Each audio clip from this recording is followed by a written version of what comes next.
할렐루야, 조나시입니다. 오늘도 말씀을 하루 시작합니다. 슬기로운 아침 시간 욥기 6장 말씀입니다. 욥은 말로 표현할 수 없을 만큼 큰 어려움을 겪고 있습니다. 연속적인 고난에 굉장히 힘든 시간을 보내고 있었는데요. 그 이유를 몰라서 더 답답했죠. 그럼에도 욥은 하나님을 원망하지 않고 믿음을 지키는 아름다운 모습을 보여주고 있습니다.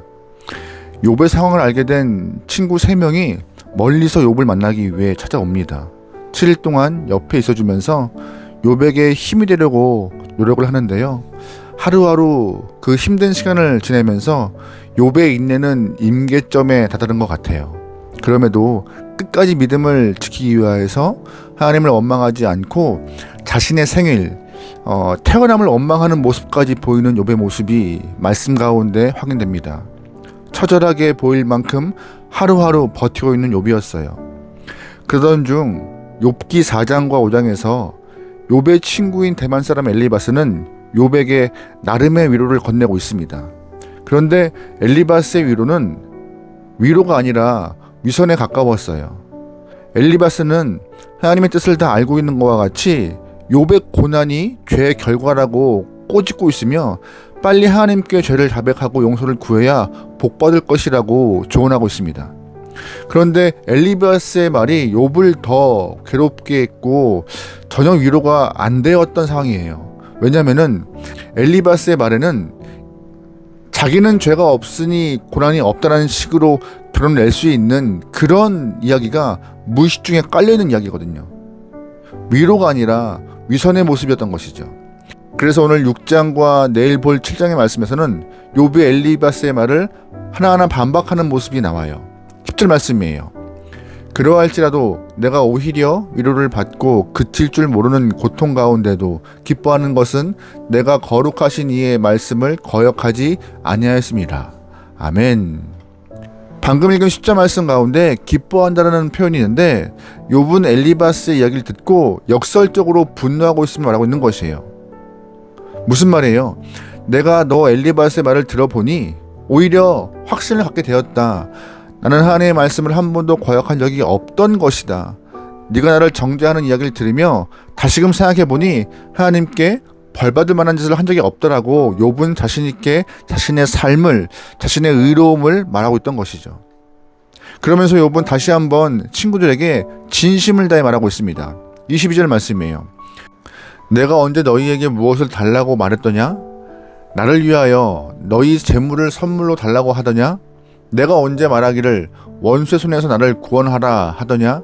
폭군의 손에서 나를 구원하라 하더냐?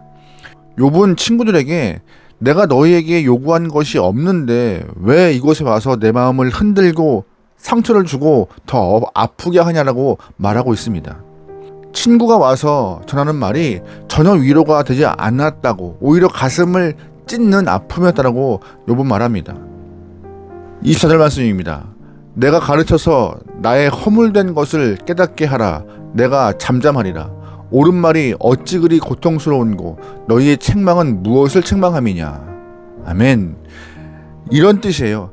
엘리바스야, 너의 말이 옳은데 하나도 위로가 되지 않아. 나한테 고통만 주고 있어.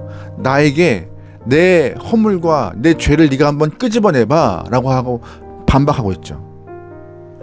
이 말씀을 보면서 깨닫게 되는 것은 사랑에 빠져버린 위로는 꽹과리 소리와 같이 시끄럽다는 것을 알 수 있습니다. 위로라고 말하지만 맞는 말이지만 상황상 상대방의 심리적 상태를 고려하지 않은 그런 말들은 오히려 소음과 사람을 고통스럽게 만들고 있다는 얘기를 우리는 알 수 있다는 것이죠. 우리가 전하고 있는 위로의 말들도 사랑이 빠질 때에 엘리바스의 어설픈 위로와 같이 상대방에게 고통과 아픔을 줄 수 있음을 꼭 기억해야 합니다. 게다가 욥기를 보면서 더욱더 깨닫게 되는 것은 사람들 중에 참된 위로자가 없음을 우리는 알아야 하는 것이에요.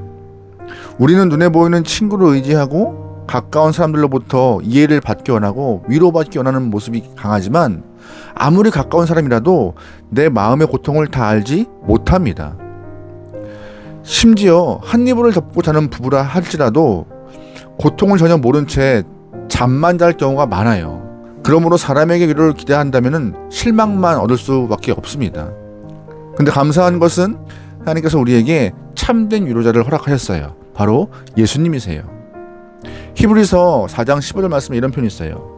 우리에게 있는 대제사장은 우리 연약함을 동정하지 못하실 리가 아니요 모든 일에 우리와 똑같이 시험 받으신 이로되 죄는 없으시니라. 아멘. 예수님이 누구세요? 근본 하나님이십니다. 인간의 창조주이시기 때문에 우리의 모든 것을 아시는 분이시며 또한 모든 문제를 해결할 수 있는 능력의 소유자이십니다. 더욱이 예수님은 우리를 진정 이해하고 우리의 문제에 동참하기 위하여서 직접 인간의 몸을 입으셨고 우리의 약함을 경험하신 분이세요. 게다가 인간의 최고의 어려운 문제, 풀 수 없는 문제, 즉 죄의 문제를 해결하고자 십자가에서 돌아가신 분이십니다. 그러므로 예수님은 우리의 진정한 위로자이며 우리에게 힘드신 분임을 꼭 기억하며 예수님께 내 마음을 내려놓고 위로받길 소망합니다. 그것이 우리에게 살 소망인 거예요. 여러분, 위로자가 필요하세요? 다른 것 바라보지 않고 다른 사람 찾지 않고 주님께 나아가 고백하고 의탁하여서 소망의 주님을 경험하기 원합니다. 예수님은 십자가를 지기 위하여서 예루살렘으로 가시다가 여리고에서 삭개오의 집에 들어가셨어요.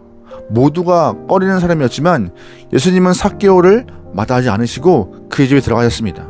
그런데 예수님은 삭개오 집에서 삭개오의 죄를 하나하나 지목하지 않으셨어요.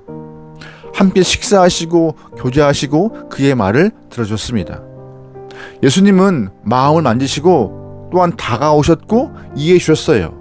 이것이 하나님 허락하신 위로자 예수님의 모습이고 이것이 바로 치유의 시작임을 예수님의 모습을 통하여서 알 수 있는 것이죠. 아무리 옳고 바른 말이라 해도 상대방에게 상처를 주는 말이라면 하나님의 방법이 아님을 본문의 엘리밧을 통하여 우리가 알아야 합니다.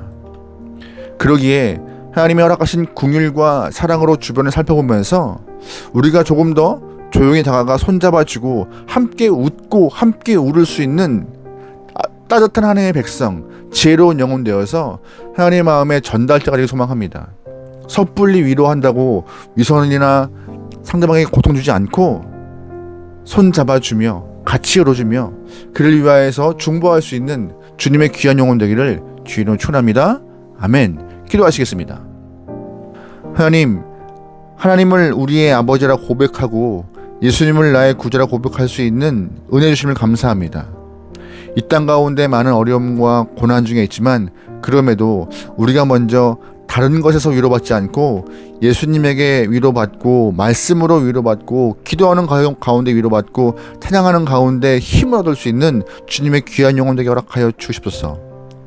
세상과 비교할 수 없는 하늘의 은혜를 경험하여서 우리도 주변 사람들에게 하늘의 위로, 하나님의 마음을 전달하기 원하오니 우리를 주의 도구로 삼아 주시옵소서. 주님을 경험하여서 따뜻한 마음을 갖기 원합니다. 주님의 사랑 때문에 내가 뜨거운 주의 심장 갖기 원합니다. 주님이시여, 우리가 아버지의 마음을 잘 드러낼 수 있는 하나님의 귀한 영혼 되도록 우리의 삶을 이끌어가 주시옵소서. 모든 걸 맡기오며 예수님의 이름으로 기도합니다. 아멘.